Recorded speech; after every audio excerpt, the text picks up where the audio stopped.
Hello students, अपन biology में plant physiology जो अपने पादप कार्य की थर्ड यूनिट है उसके बारे में डिस्कस कर रहे थे, जिसके अपन ने 3 चैप्टर जो थे वो क्लियर कर लिए थे। अपना फोटोसिंथेसिस प्रकाश संश्लेषण, रेस्पिरेशन श्वसन का एंड नाइट्रोजन साइकिल नाइट्रोजन चक्र का। अब आज अपन डिस्कस करेंगे प्लांट ग्रोथ पादप वृद्धि। तो इसमें अपन क्या डिस्कस करेंगे, पादपों की वृद्धि, कौन कौन से हार्मोन्स उसमें भाग लेते हैं, किस प्रकार प्लांट की ग्रोथ होती है, कौन कौन से पार्ट से होती है, ये सारी की सारी चीजें अपन इसमें पढ़ेंगे। तो जैसा कि अपन जानते हैं जो प्लांट्स होते हैं या फिर सजीव, मान लीजिए प्लांट्स ही क्यों, जितने भी सजीव होते हैं उनमें वृद्धि जो होती है उनका एक लाक्षणिक गुण पाया जाता है। सभी सजीवों में वृद्धि पाई जाती है और ये वृद्धि किसके द्वारा होती है, कार्बनिक पदार्थों के द्वारा होती है, जिसमें हार्मोन्स भी भाग लेते हैं। ठीक है, तो अगर अपन डेफिनेशन देखें जो वृद्धि होती है वो वृद्धि क्या होती है, तो सजीवों के परिमाण में स्थायी एवं अनुत्क्रमणीय परिवर्तन को क्या बोला जाता है, वृद्धि बोला जाता है। अगर साइंटिफिक तरीके से अपन ग्रोथ जो होती है, वृद्धि जो होती है उसकी डेफिनेशन देंगे तो क्या आएगा, सजीवों के आकार तथा उनके परिमाप में स्थायी तथा अनुत्क्रमणीय जो परिवर्तन होगा वो क्या कहलाएगा, वृद्धि कहलाएगी, ग्रोथ कहलाएगी। जिसकी वजह से क्या होता है, जिसके परिणाम स्वरूप उसके शुष्क भार में वृद्धि होती है। ठीक है, अब अगर अपन पादप वृद्धि स्थल की बात करें, वो कौन सी साइट होती है प्लांट में जहां से उसमें ग्रोथ होती है, जहां से उसमें वृद्धि होती है, तो जो निम्न श्रेणी के जो प्लांट्स होते हैं जैसे सेवाल्स हो गए अपने, इनमें क्या होता है, पूरी की पूरी जो प्लांट की बॉडी होती है वो समान रूप से ग्रोथ करती है, समान रूप से उसके परिमाप में वृद्धि होती है। बट जो उच्च श्रेणी के जो प्लांट्स होते हैं उन उच्च श्रेणी के प्लांट्स में क्या होता है, वृद्धि सिर्फ कुछ विशेष भागों तक ही सीमित रहती है। ठीक है, जो उच्च श्रेणी के प्लांट्स होंगे उनमें क्या होगा, वृद्धि जो होगी वो कुछ भागों तक ही सीमित रहेगी और उन भागों को, उन क्षेत्रों को अपन क्या बोलते हैं, विभज्योतक। मेरिस्टीम नाम आपने सुना होगा, उन स्थलों को क्या बोला जाता है, विभज्योतक बोला जाता है। और स्थिति के आधार पर अपने जो ये विभज्योतक होंगे जो प्लांट में पाए जाते हैं, ये 3 प्रकार के होते हैं। कौन कौन से, ये अपन पढ़ के भी आए हैं 11th क्लास में। तो 3 प्रकार के विभज्योतक कौन कौन से होते हैं, फर्स्ट अपना आता है अंतर्वेशी विभज्योतक, सेकंड अपना आता है पार्श्वीय विभज्योतक और शीर्षस्थ विभज्योतक। ठीक है, शीर्षस्थ, पार्श्वीय और अंतर्वेशी विभज्योतक होते हैं स्थिति के आधार पर। अब हम इन विभज्योतकों के बारे में डिस्कस करेंगे कि जो शीर्षस्थ विभज्योतक होता है वो क्या होता है, अंतर्वेशी विभज्योतक क्या होता है और पार्श्वीय विभज्योतक क्या होता है। क्योंकि यहाँ तक अपने को पता है कि प्लांट, यहाँ तक कोई भी मतलब इंपॉर्टेंट क्वेश्चन नहीं बन रहा था, वृद्धि क्या होती है अपने को भी पता है और वृद्धि किन से होती है, कार्बनिक पदार्थ और हार्मोनों की वजह से। जो सभी सजीव होते हैं जिसमें प्लांट्स भी आ जाते हैं, एनिमल्स भी आ जाते हैं, सभी में क्या पाया जाता है, वृद्धि का एक लाक्षणिक गुण पाया जाता है। और प्लांट्स जो होते हैं, जो निम्न श्रेणी के प्लांट्स होते हैं उनमें क्या होता है, पूरी की पूरी बॉडी एक समान रूप से ग्रोथ करती है, वृद्धि करती है। बट जो उच्च श्रेणी के जो प्लांट्स होते हैं उनमें क्या होता है, कुछ विशेष स्थान होते हैं जहां से वृद्धि होती है और उन विशेष स्थानों को क्या बोला जाता है, विभज्योतक बोला जाता है। और ये विभज्योतक जो होते हैं अपने स्थिति के आधार पर 3 प्रकार के होते हैं। कौन कौन से, शीर्षस्थ विभज्योतक, पार्श्वीय विभज्योतक और अंतर्वेशी विभज्योतक। तो यहाँ पर अपन डिस्कस करते हैं विभज्योतकों के बारे में। ठीक है, तो जैसे कि अपने को पता है स्थिति के आधार पर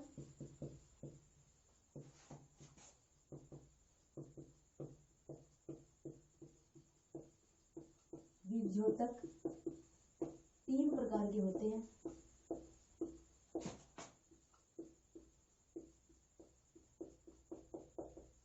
फर्स्ट अपना आएगा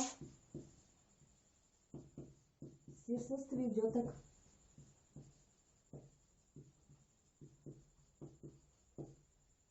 सेकंड है अपना अंतर्वेशी विभज्योतक,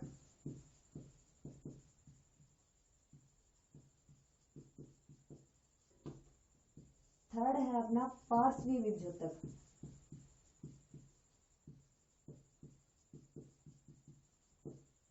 अब अगर फर्स्ट अपन बात करें, शीर्षस्थ विभज्योतक प्लांट में कहाँ पाया जाता है, कहाँ ग्रोथ के लिए रिस्पॉन्सिबल होता है अपना शीर्षस्थ विभज्योतक। ये उत्तक जो होता है ये अपने मूल एवं पर्रों के शीर्ष पर पाया जाता है।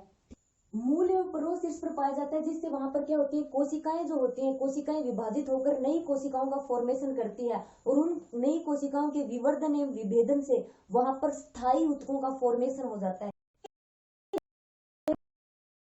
वृद्धि होती है और सीमित मात्रा में उसकी मोटाई में भी वृद्धि होगी। ओके, इसीलिए इसको क्या बोला जाता है, प्राथमिक वृद्धि भी बोला जाता है। तो हो गया अपना शीर्षस्थ विभ्योतक। इसमें सिर्फ आपको इतनी बात लिखनी है कि जो मूल एवं प्ररोह जो होते हैं, अपने मूल एवं प्ररोह के शीर्ष पर कौन सा विभ्योतक पाया जाता है, शीर्षस्थ विभ्योतक पाया जाता है, जिससे वहां की सेल्स, वहां की कोशिकाओं में विभाजन होता है।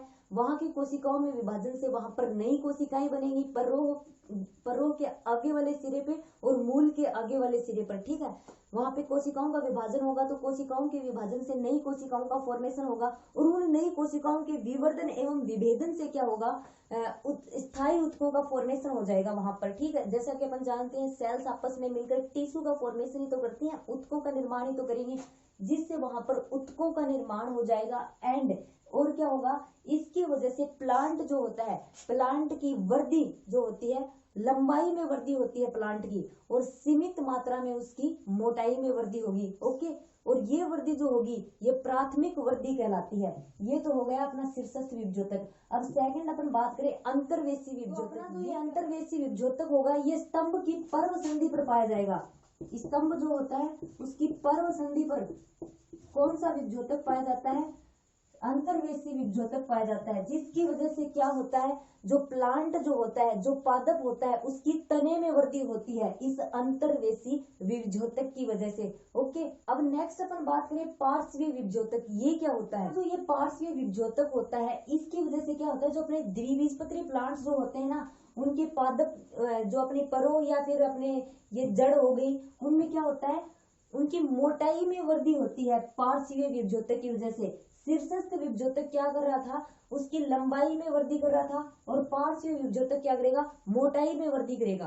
पार्श्वीय विभ्योतक के कारण जो मोटाई में वृद्धि होती है उसको अपन क्या बोलते हैं, द्वितीयक वृद्धि बोलते हैं। शीर्षस्थ विभ्योतक की वजह से ये लंबाई में वृद्धि कर रहा था, इसलिए अपन इसको प्राथमिक वृद्धि बोल रहे थे। बट जो अपना पार्श्वीय विभ्योतक होता है, इस पार्श्वीय विभ्योतक को अपन क्या बोलेंगे, द्वितीयक वृद्धि बोलेंगे। ये तो हो गए अपने विभ्योतक। अब आगे अपन देखते हैं वृद्धि की प्रावस्थाएं। वृद्धि जो होती है उसकी प्रावस्थाएं कौन कौन सी होती हैं।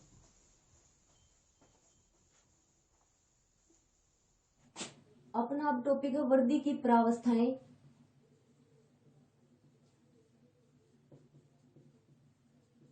Phases of growth.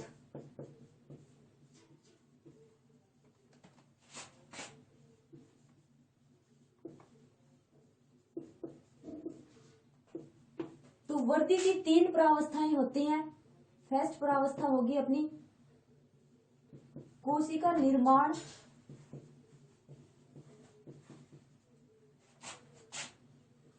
एवं विभाजन प्रावस्था।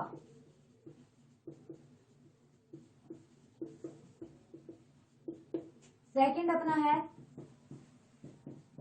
कोशिका दीर्घीकरण प्रावस्था।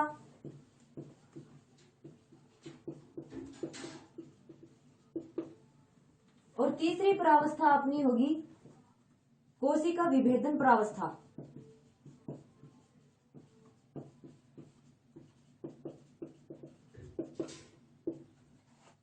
फर्स्ट प्रावस्था अपनी कोशिका निर्माण एवं विभाजन प्रावस्था। इस प्रावस्था में क्या होता है, प्लांट की जो विभ्योतकी कोशिकाएं होती हैं, वो विभ्योतकी कोशिकाएं बारंबार समसूत्री विभाजनों द्वारा विभाजित होती हैं, ठीक है। और ये प्रावस्था अपनी वृद्धि का प्रथम चरण होती है। प्लांट की वृद्धि का प्रथम चरण होती है कोशिका निर्माण या कोशिका विभाजन। इसमें क्या होता है, विभ्योतकी कोशिकाएं, क्योंकि अपन जानते हैं प्लांट में ग्रोथ, प्लांट में वृद्धि किस स्थान से होती है, विभ्योतकी वाले पार्ट से होती है, ठीक है। तो वो कोशिकाएं बारंबार समसूत्री विभाजनों द्वारा विभाजित होती हैं। और क्या होता है, जो सेल्स विभाजित होती है ना, उसका केंद्रक बड़ा हो जाता है और जीवद्रव्य सघन हो जाता है।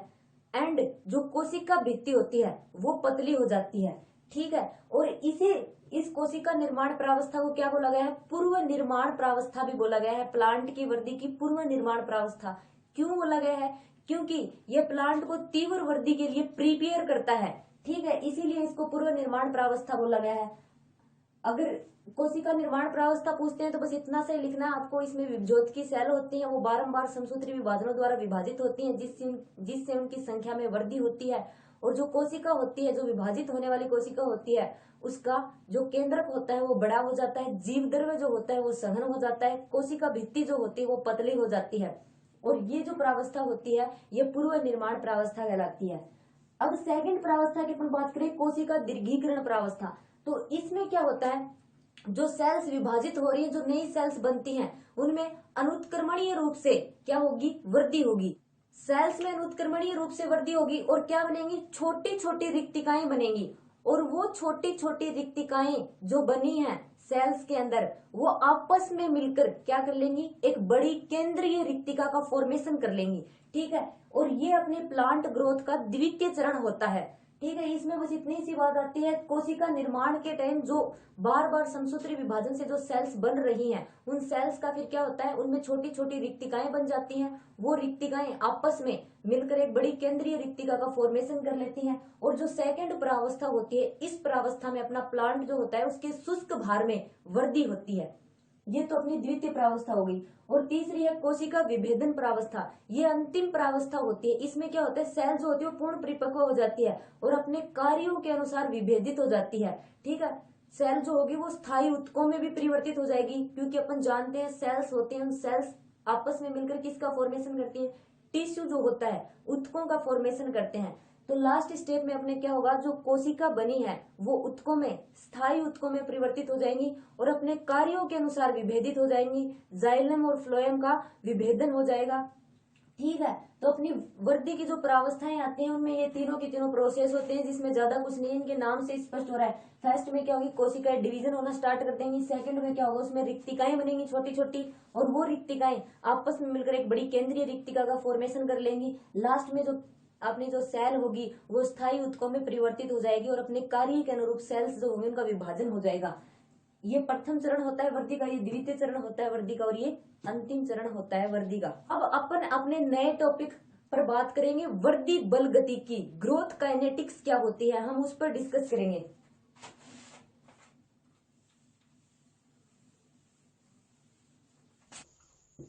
तो अपना टॉपिक है वृद्धि बल गति की।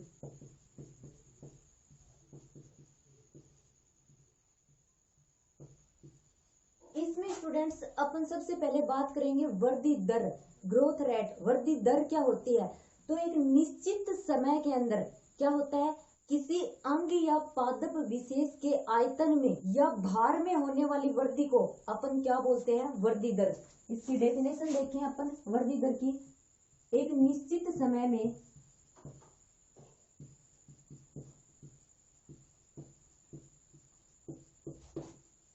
किसी अंग या पादप विशेष के आयतन या भार में होने वाली वृद्धि को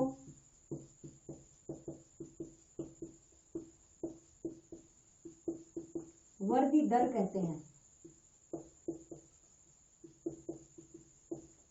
ओके, और अपनी जो ये वृद्धि दर होती है, इस वृद्धि दर को अपन ज्यामितीय मतलब रेखा गणितीय या अंक गणितीय रूप में व्यक्त कर सकते हैं। अपन आगे देखेंगे कि इसको ज्यामितीय और अंक गणितीय रूप में अपन किस प्रकार से व्यक्त करेंगे। अपनी जो ज्यामितीय वृद्धि होगी ना, उस ज्यामितीय वृद्धि में क्या होगा, ज्यामितीय वृद्धि में एक कोशिका से निर्मित दोनों पुत्री कोशिकाएं, अपन जानते हैं जब कोशिका विभाजित होती है तो उस एक कोशिका से जब दूसरी कोशिकाएं बनती हैं, नई कोशिकाएं, उनको क्या बोला जाता है, पुत्री कोशिकाएं। ठीक है, तो एक कोशिका से निर्मित दोनों पुत्री कोशिकाएं विभाजित होंगी, कौन किसमें, ज्यामितीय वृद्धि प्रावस्था में। ओके, लेकिन अंक गणितीय वृद्धि प्रावस्था में ऐसा बिल्कुल नहीं होगा। जो अपनी ज्यामितीय वृद्धि प्रावस्था होगी उसमें क्या होगा, प्रत्येक विभाजन के पश्चात बनने वाली सेल्स की जो संख्या होगी ना वो दोगुनी हो जाएगी। मतलब सबसे पहले एक सेल बनी, फिर उससे 2, उससे 4 सेल्स बनेंगे, 4 से 8 और 8 से 16। ज्यामितीय अवस्था जो होगी, ज्यामितीय अवस्था में क्या होगा, सेल्स की संख्या, बनने वाली नई सेल्स की संख्या हर विभाजन के बाद डबल हो रही है। मतलब ये सेल्स भी क्या कर सकती हैं, वृद्धि कर सकती हैं। बट अंक गणितीय प्रावस्था में क्या होता है, अंक गणितीय वृद्धि प्रावस्था में ये होगा कि एक सेल्स होती है, उस सेल्स के विभाजन से 2 कोशिकाएं बनती हैं। ठीक है, उन 2 कोशिकाओं में से सिर्फ एक कोशिका ही स्थायी कोशिका में परिवर्तित होगी। ठीक है, और ये जो क्रम होगा ये कंटिन्यू चलेगा।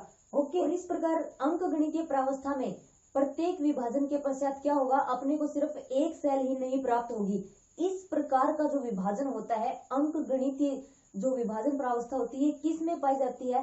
प्लांट जो होता है अपना, पादप जो होता है, उसके रो और मूल शीर्ष के ऊपर पाई जाती है। ओके, जैसा कि हम देख रहे हैं ज्यामितीय प्रावस्था में हर विभाजन के बाद में सेल्स जो हो रही है वो डबल हो रही है, बट अंक गणितीय प्रावस्था में ऐसा बिल्कुल नहीं होगा। एक सेल है तो हर विभाजन के पश्चात सिर्फ एक सेल ही स्थायी कोशिका में परिवर्तित होगी। तो यहाँ पर चाहे कितने भी विभाजन हो जाए, वहां पे अपने को जो स्थायी सेल्स मिलेगी वो एक ही मिलेगी। ये अंक गणितीय प्रावस्था होती है।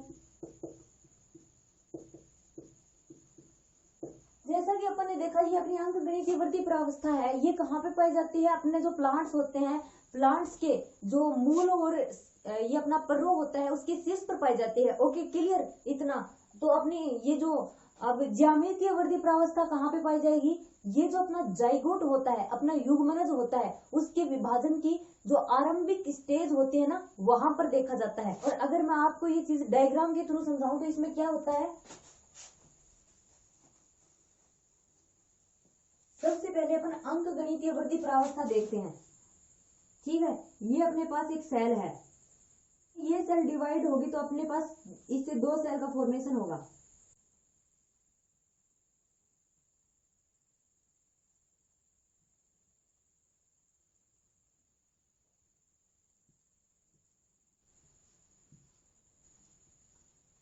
अब ये आगे डिवाइड करेंगी,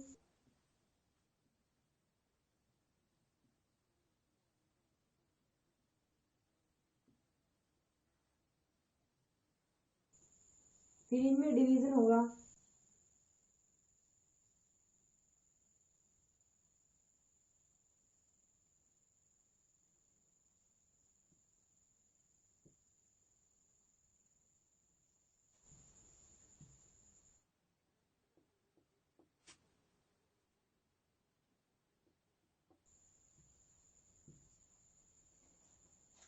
तो यहाँ पर ये जो है ये अपनी अंक गणितीय प्रावस्था है। ठीक है, ये जो अपन ने ब्लैक कलर से डिनोट कर रखा है ये अपनी स्थायी कोशिका है जो विभाजन में भाग लेगी।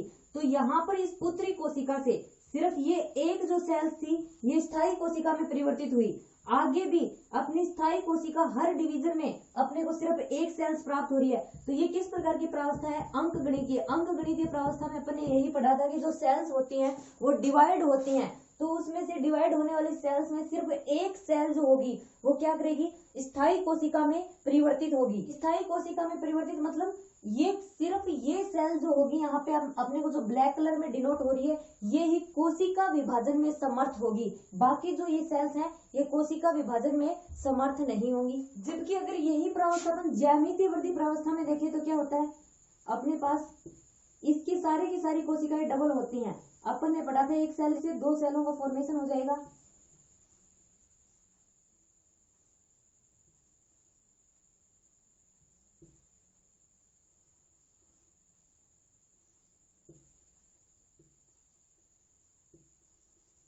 यहां से ये इससे डिवाइड हुई है और ये इससे। अब ये दोनों सेल क्या करेंगी? फिर से डिवाइड होंगी तो अपने पास टोटल कितनी सेल आ जाएंगी? 4 सेल्स आ जाएंगी।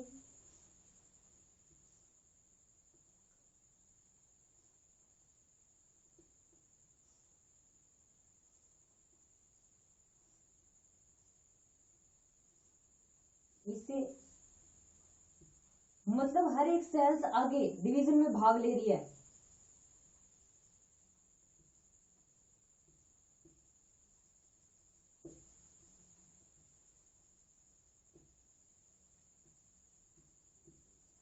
अब ये 4 जो होंगी अपनी 8 में चेंज हो जाएगी। ये पूरी की पूरी प्रोसेस ऐसे ही चलती रहेगी। ये क्या है? ज्यामितीय वृद्धि प्रावस्था। ये अपने पास एक सेल, अब यहाँ पर ये अपनी एक सेल थी जो बाद में कितनी सेल्स में डिवाइड हुई? यहाँ पर 2 सेल्स। अब ये 2 सेल अपनी कितनी सेलों में डिवाइड हो गई? ये टोटल 4 सेलों में डिवाइड हो गई। इस प्रकार की वृद्धि प्रावस्था किसमें पाई जाती है? जाइगोट का जो विभाजन होता है उसमें इस प्रकार की वृद्धि प्रावस्था पाई जाती है। और इस प्रकार की वृद्धि प्रावस्था किसमें पाई जाती है? मूल जो होती है पादप की, मूल और जो उसका शीर्ष होता है वहां पर इस प्रकार की वृद्धि प्रावस्था पाई जाती है। ठीक है, अब यदि अपना ये जो वृद्धि दर होती है इस वृद्धि दर का अगर अपन समय के साथ ग्राफ बनाते हैं तो अपने पास एस आकार का ग्राफ प्राप्त होता है। अपने को किस आकार का? एस आकार का। और इस ग्राफ को अपन क्या बोलते हैं? सिग्माइड सिग्माइड आकृति, ठीक है, जिसे अपन क्या बोलते हैं, वर्दी वक्र भी बोलते हैं, ठीक है, उसको अपन वर्दी वक्र भी बोलेंगे। जब समय के साथ पादप की जो वृद्धि की जो दर होती है उसका ग्राफ बनाया जाता है तो वो वक्र अपने पास प्राप्त होता है, उस वक्र को बोला जाता है वृद्धि वक्र। और वो वक्र किस आकार का होता है, एस की आकृति का या सिग्माइड आकृति का। अपनी जो ये संपूर्ण वृद्धि होती है प्लांट की, इस संपूर्ण वृद्धि को कितने भागों में बांटा जा सकता है, 4 भागों में। अपन अगर वृद्धि के वो चारों भाग देखें तो कौन कौन से होंगे,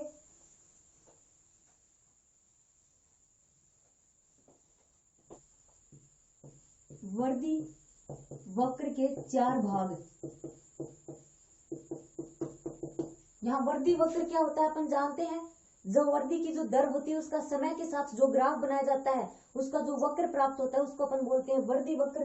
तो इसका जो फर्स्ट पार्ट होगा, फर्स्ट भाग कौन सा होगा, मंद वृद्धि काल, मंद वृद्धि काल, या अपन इसको लैग पीरियड भी बोल सकते हैं। ओके, सेकंड अपना होगा अधिकतम वृद्धि काल, जिसको अपन लॉग पीरियड भी बोल सकते हैं। तीसरा अपना होगा मंद वृद्धि काल, जिसको अपन क्या बोलते हैं, diminishing growth period, growth period. और अपनी लास्ट होगी स्थिर वृद्धि काल, बोलते हैं स्टेशनरी पीरियड।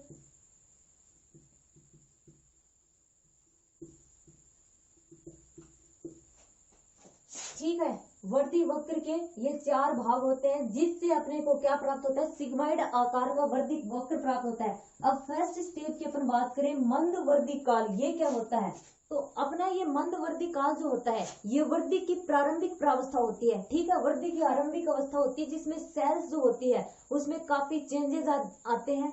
इसमें क्या होता है, सेल जो होती है अपनी कोशिका जो होगी प्लांट की उसमें काफी चेंज आएंगे, काफी परिवर्तित हो जाएगी। वो सेल्स के अंदर संचित खाद्य पदार्थों के उपयोग से क्या होगा, उसके शुष्क भार में कमी आएगी और ये प्रोसेस जो होगी अपनी अति मंद गति से होगी। और अपने इस मंद वृद्धि काल में क्या होगा, कोशिकाओं के विभाजन से नई कोशिकाओं का निर्माण भी होगा। मतलब अपनी जो सेल्स हैं वो धीरे धीरे नई कोशिकाओं का विभाजन करेंगी अपने फर्स्ट प्रावस्था में। अब सेकंड अपना है अधिकतम वृद्धि काल, इसमें क्या होता है, तो अपनी सेकंड प्रावस्था में जो सेल्स होती है उसमें विवर्धन के कारण क्या होता है, कोशिकाएं जो होती है वो अत्यधिक तेज गति से वृद्धि करना स्टार्ट कर देती हैं, अत्यधिक तेज गति से उसमें वृद्धि होती है, इसीलिए अपन इसको क्या कहते हैं, अधिकतम वृद्धि काल बोलते हैं। और अपनी तीसरी प्रोसेस जो होगी वो वापिस से मंद वृद्धि काल होती है, ठीक है। स्टार्टिंग तब जब हुई थी तभी वो धीरे धीरे हो रही थी, फिर आगे क्या हुआ, अत्यधिक तेज वृद्धि प्रावस्था आई, वापिस अधिकतम वृद्धि काल के बाद में जो सेल्स होंगी उसमें वृद्धि जो होगी वो मंद गति से होगी, ठीक है। और सेल के अंदर होने वाली उपापचयी क्रियाएं भी वो भी मंद गति से होना स्टार्ट हो जाएंगी। लास्ट अपना आता है स्थिर वृद्धि काल। इसमें क्या होता है, कोशिका के पूर्ण परिपक्व हो जाने से तो जो ग्रोथ जो होती है वो लगभग रुक जाती है, इसलिए इसको स्थिर वृद्धि काल बोला गया है। अब अगर इस प्रोसेस को अपने वक्र के द्वारा समझे तो इसमें क्या होगा,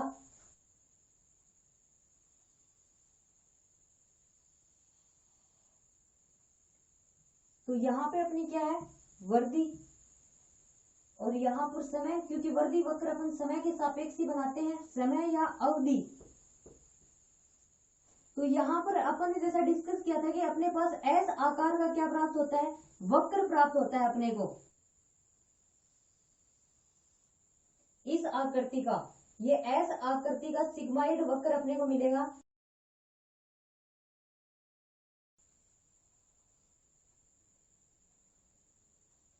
और ये वक्र किस प्रकार से आएगा, अगर अपन ये देखें, अब ये अपनी वृद्धि दर है, तो अब फर्स्ट स्टेप क्या था अपना, मंद वृद्धि काल, ठीक है। जब ग्रोथ हो रही थी तो ये पीरियड जो था अपना, यहाँ पर क्या हो रही है, यहाँ पर मंद वृद्धि हो रही है, ये अपना मंद वृद्धि काल है,